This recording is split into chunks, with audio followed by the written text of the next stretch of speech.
Hi, welcome back to the iHeartMess YouTube channel. I'm Emily Kirkpatrick, a professional fashion critic and the mastermind behind the curation of these mediocre outfits. Today, we're going to be taking a look back at all the least important and most troubling attire from the month of June, including a Tony Awards recap, some disastrous bikini-based runway modeling, Jonathan Anderson's debut at Dior, the corniest wedding of the century, and most importantly, Tom Brady's no-show socks.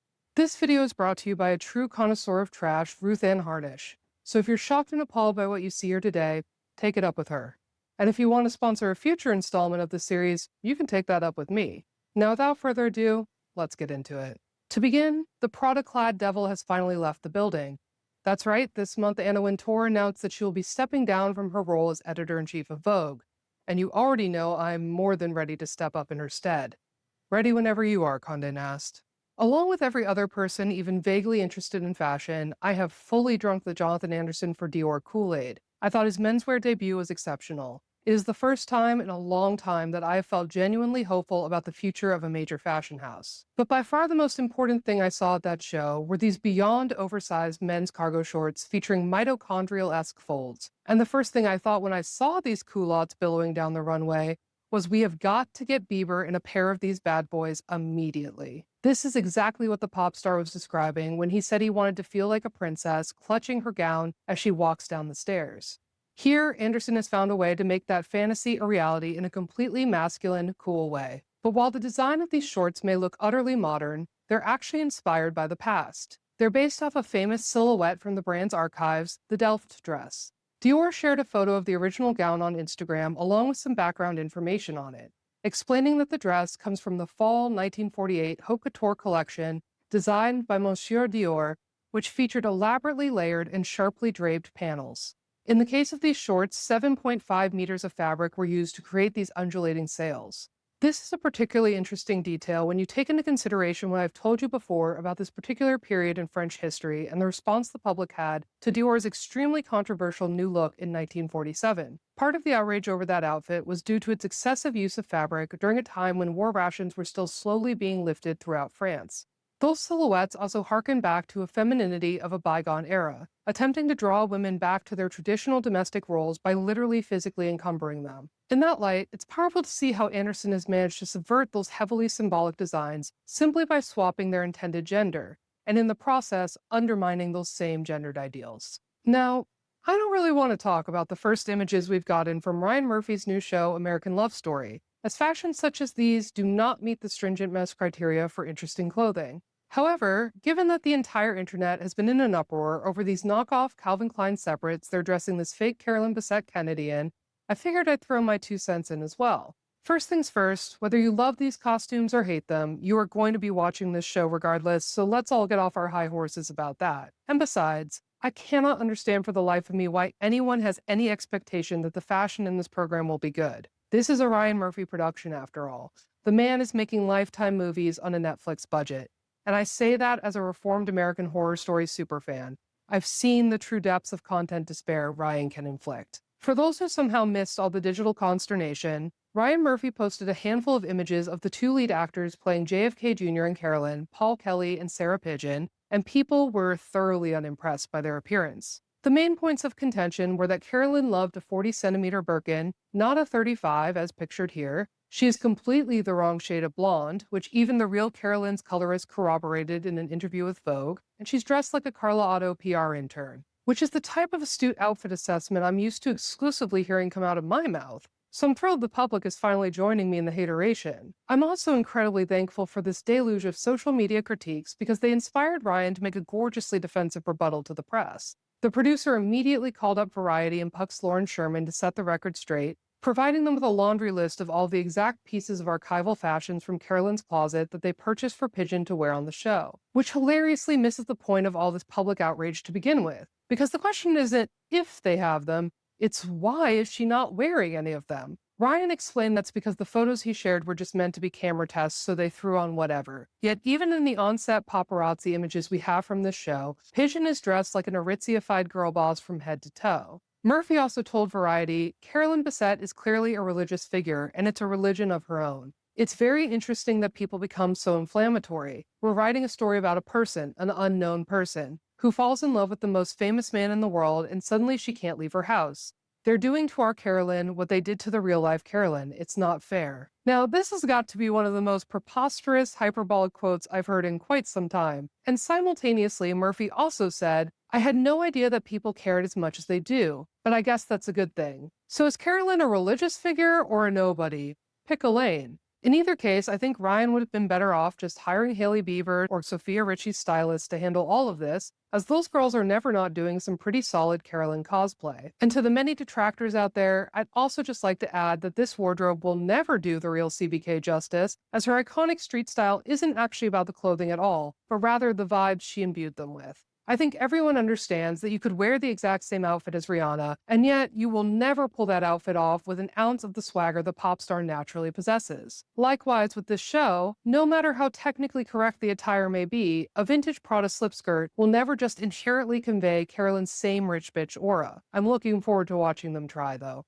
In further news of controversial couples the public just can't get enough of, I wanted to give a quick shout out to some of the most phenomenal, heavily orchestrated paparazzi photos I've seen in ages. Not since Demi Lovato dumped her fiancé Max Eric and he called the press on himself to document him raging against the ocean have I been so delighted by a set of images. Of course, I am talking about the photographic confirmation we received this month that the pop star is dating former Love Island contestant and her celebrity Big Brother UK co-star Chris Hughes. The pair went on vacation together and then landed in LAX, where they immediately put on a very hammy display for TMZ. These photos are spectacularly corny and over the top, in a way truly only JoJo Siwa knows how to deliver. This is a The Room caliber publicity stunt, and I applaud them for it. You are lying. I never hit you.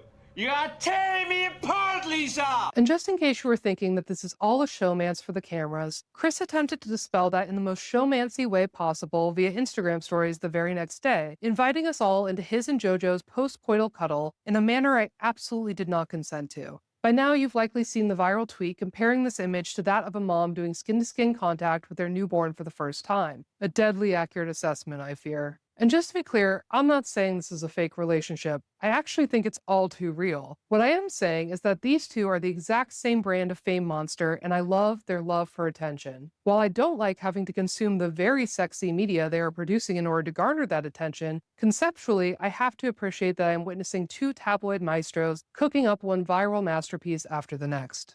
Now the time's finally come for me to touch down on the cheugiest wedding of the century. That's right, I'm talking about Lauren Sanchez and Jeff Bezos' Venetian nuptials. I'd like to start by saying that while the litany of boring couture, foam parties, and pajama-clad festivities are undoubtedly tacky as hell, lambasting this couple for having no taste feels like just another opiate of the masses. Because the real issue here is obviously not this deeply nouveau riche duo and their passion for gaudy, tactless opulence, but the fact that they have a personal net worth greater than the GDP of most countries. The issue isn't their roided-out bodies and plumped-up faces, but rather that these people donated $1 million to Trump's inaugural fund and produced more CO2 emissions than 27,000 cars do daily by bringing 90 private jets to a city that is literally sinking into the ocean because of climate change. Besides, this foam party transpiring aboard a $500 million yacht does feel like some sort of perfect encapsulation of our late capitalist American society. It is also extremely Jeff and Lauren, as is this wedding invitation that was leaked to the press. It could truly belong to no one else. I can't explain it, but I feel like I understand Lauren's Real Housewives of New Jersey home goods sensibilities deep in my bones. My steel-trap mind for garbage also instantly remembered that she has a thing for feathers, because as a wrap gift for that 2023 Vogue profile, she gave the whole crew necklaces with a silver feather pendant that was inscribed Gradatim Ferociter, which means step-by-step ferociously, and which also happens to be the motto of Blue Origin. In other words, a hilariously cheap piece of self-promotional swag. But putting aside this impotent discourse on classiness, this whole extravagant weekend was totally worth it for me personally for these two images alone. The first being this one of climate change activist Leonardo DiCaprio attempting to go incognito amongst the MAGA multi-billionaires. I am obsessed with his incredibly low-slung baseball cap. I know this is his anti-paparazzi MO,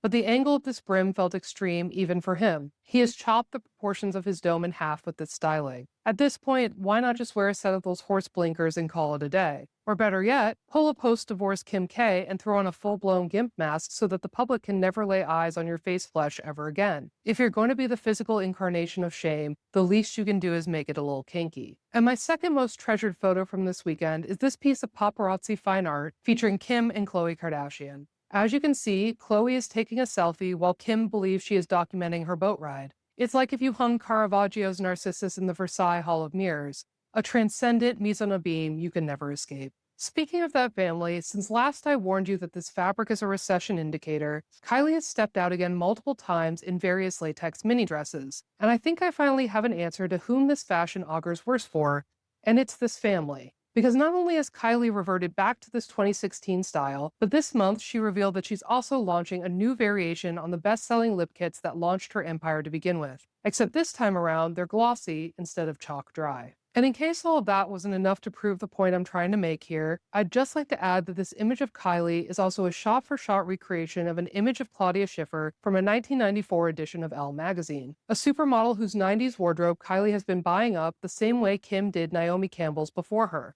It's my Horcrux theory in action once again. But that isn't the only self-referential nostalgia Kylie has been getting up to this month. She also chose to disclose the exact details of her breast implants a decade after the fact on TikTok, leaving a comment on a video asking about what she had done: 445cc, moderate profile, half under the muscle, silicone, Garth Fisher, hope this helps, LOL. And I just wanted to underscore that this is not the radical girl's girl act of transparency that is being sold to you as. For starters, this family has always majorly profited off their plastic surgery and its obfuscation, selling their fans products based off their own artificially altered physiques, lest we so quickly forget about the diarrhea-inducing fit tee and waist trainer era. I mean, hell, they're still doing it. What is Skims except the next evolution of that same old racket? Kim is literally selling the deeply discounted version of her own medical interventions, from the shapewear that squeezes you into a smaller dress size to the padded out hips, butts, and boobs, complete with fully articulated perma-hard nipples. Knowing exactly how a beauty standard was concocted in an operating room does nothing to lessen the hold that beauty standard has over the minds of young women.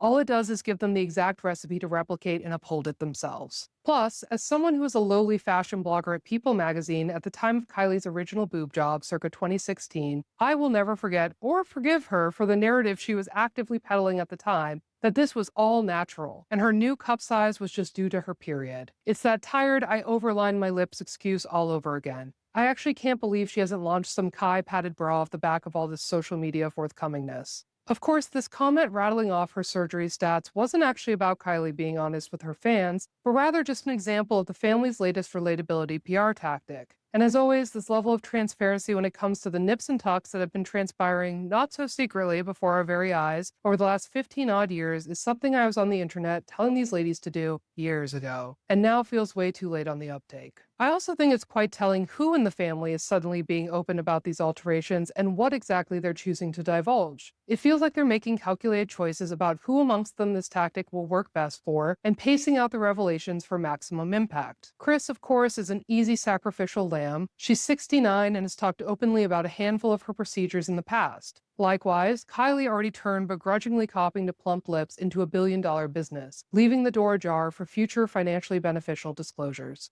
And just this past week, we got Khloe's laundry list of procedures that I personally felt had some notable absences, but I'm sure that will also be revealed all in due time. Now, how long do you think until we get a big reveal from the self-made supermodel Kendall? I'm betting on a ghost-written memoir 50 years from now. And I've never understood why Kim hasn't laid it all out there already. The way she could have been raking in the medical ad money being the poster girl of the BBL movement. Kim's never exactly been choosy about what she's willing to promote, so this is an odd line to draw. And as I've said before, she's already got the wardrobe full of post-surgical compression garments. She might as well lean all the way into the makeover madness of it all. Off the back of all this feminist plastic surgery chatter, the family also launched some merch to capitalize on the moment, as is their wont. And this t-shirt is so weird and funny to me because when applied to this particular situation, all this slogan is actually saying is that the wearer would like to get a facelift. Like if Kris and Kim will have what Kris is having, they are having a facelift from Dr. Stephen Levine. Seems like something they should be hashing out with the doc, not the general public. But regardless, if you'd like to buy this top for yourself, it's currently available for sale on arthurgeorge.com. Rob Kardashian's beleaguered novelty sock business that Kris Jenner is single-handedly responsible for keeping in business. For some reason, this year, the powers that be at the Sports Illustrated Swimsuit edition decided that it was not enough to simply assemble all these hot and famous women to pose in their bikinis for a photo shoot, but that they needed to stomp their way down a runway during Miami Swim Week as well. And listen, I'm no fan of the carceral system, but whoever told these lovely ladies to pose with one leg akimbo like this needs to be locked up immediately. At first, I thought it was just Alex Earle who got some bad modeling advice to thrust out a thigh in an easterly direction, but while she may have been the most aggressive with the leg pop, she was far from the only one on that runway hitting this precise angle. That tells me there was some saboteur advising all of these bombshells backstage that this would be a great and sexy idea. Truly sinister stuff, especially considering this was undoubtedly a deeply misguided attempt at creating a height optical illusion. And yet they were all denied the dignity of a simple pair of stilettos. Not even America's Next Top Model was this cruel to its contestants. I was rooting for you! We were all rooting for you! How dare you!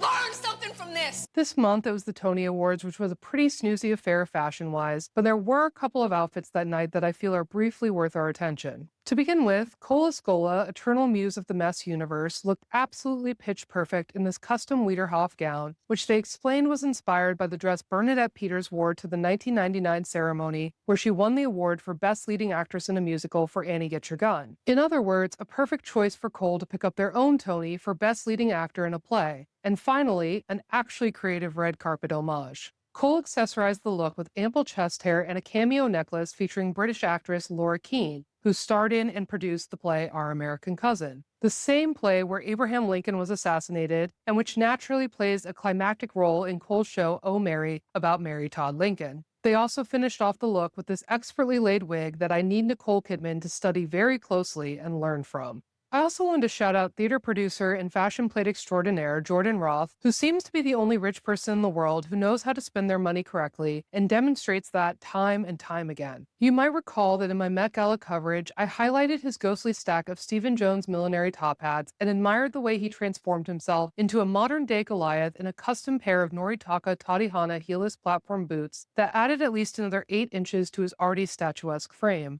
But the Tony Awards reminded me yet again why Roth is one of the best dressers going. Wearing look number 10 from Lee McQueen's Fall 2010 Angels and Demons collection, the final collection the designer worked on before his death. As Roth wrote on Instagram, this is literally a holy grail piece of fashion history. Just being reminded of the immense beauty of this collection and the loss of such a brilliant designer so young is enough to make me weep.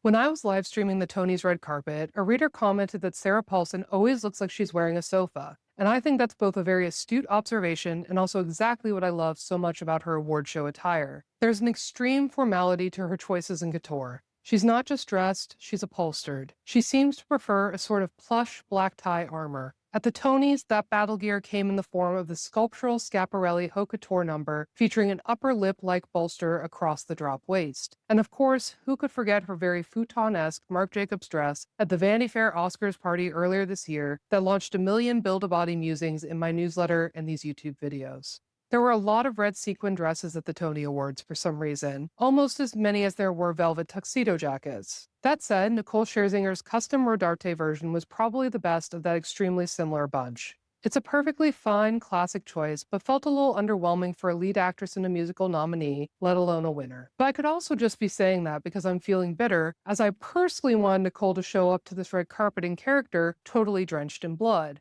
or at the very least wearing Alexander McQueen's blood-adjacent Fall 1998 Joan of Arc dress. The last thing I have to say about the Tonys is just that I respect Allison Janney's ability to slink into a leading man's lap in a fabulous gown immensely. When I saw her perched atop Bryan Cranston, it instantly reminded me of this iconic image of her coyly sitting upon Martin Sheen's knee at the 2000 Emmy Awards after winning for their performances on The West Wing. Now this is an award show trope I can get behind. Now, in the vein of my big Carrie dreams for Nicole Scherzinger, this month someone finally took me up on the oozing time-based fashions I've been pushing on famous people since January. Influencer Haley Kalil attended the Nickelodeon Kids' Choice Awards in this beaded headpiece, choker, and shoulder accent, designed to look like the show's iconic green slime pouring down her body. The only thing I really know about Haley is that tone-deaf Let Them Eat Cake TikTok she did at the 2024 Met Gala. So one would think, given her passion for cosplaying as the 1%, that the level of execution on this garment would be much, much higher. I obviously love the concept as it feeds into my Andy Goldsworthy couture fantasies, but I think the beading should have been a lot fuller, the beads themselves more intentionally compiled,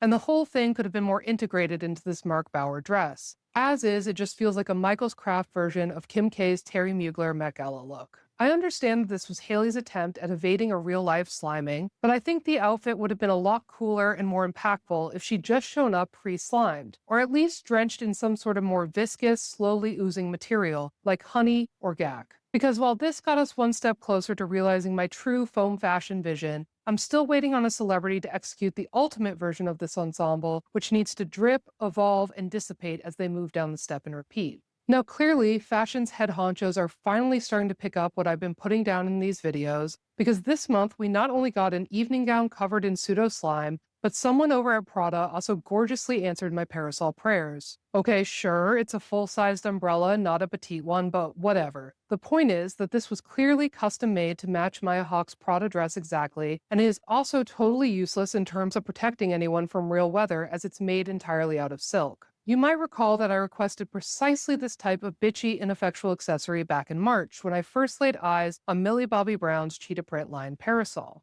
You can say a lot of things about I Heart Mess, but the fact of the matter is, for better or worse, I always get what I want. And this is merely the tip of the iceberg, my friends. A wide world of wildly impractical sunshade stylings lies before us, and I can't wait to dive in. You've all heard of athleisure, but Nepo baby Delilah Belle Hamlin is here to ask if you've ever heard of just straight-up athletics.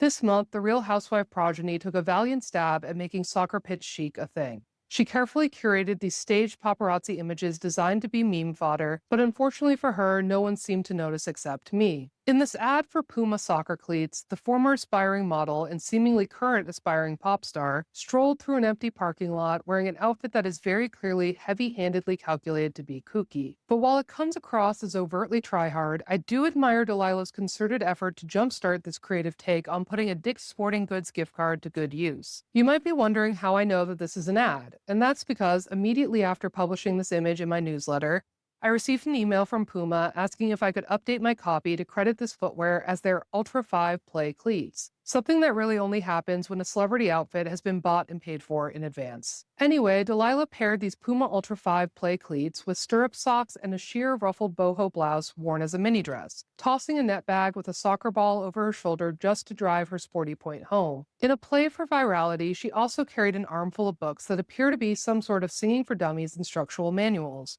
As I said, a touch too flagrant with the PR machinations for my liking, but Delilah's honestly doing everything else right. Here's hoping she finds her Julia Fox niche in the near future. Something else that brought me a sick amount of joy this month was Tom Brady's no-show socklets, which were all too visible in this image he posted from his trip to Japan. I have not stopped thinking about this choice in foot slip covers since I first laid eyes on them. And I say that as a millennial who is really in no position to judge when it comes to sockling, considering I too was rocking these knit ballet flats back in the day. But by now, we should all know that flashing this much foot dorsum, especially on the gram, is a serious faux pas. But on the other hand, longtime consumers of my content know all too well how I feel about famous men showing unshod phalanges. I find it to be lewd and slutty behavior unbecoming of a man of such stature, so at the very least, it's nice to see Tom protecting his modesty here. Which reminds me, on the other end of the spectrum is Rick Owens, who recently announced that he'll be capitalizing off his sleazy relationship to shoes by starting his own foot fetish OnlyFans account. Another huge win for the mess agenda. Culture at large is finally bending to my sick and twisted will. Now, if only people would just listen to me a lot sooner, because I could have had Rick on there showing toe cleavage a full calendar year ago. That said, the preview ID magazine posted of his OnlyFans content looks phenomenal. It's like experimental found footage with an erotic edge. But the best part of Rick's new OnlyFans venture is that all of the money will go to Alana Starr's nonprofit organization, Maison Alana, a home for at-risk and endangered trans youth and refugees,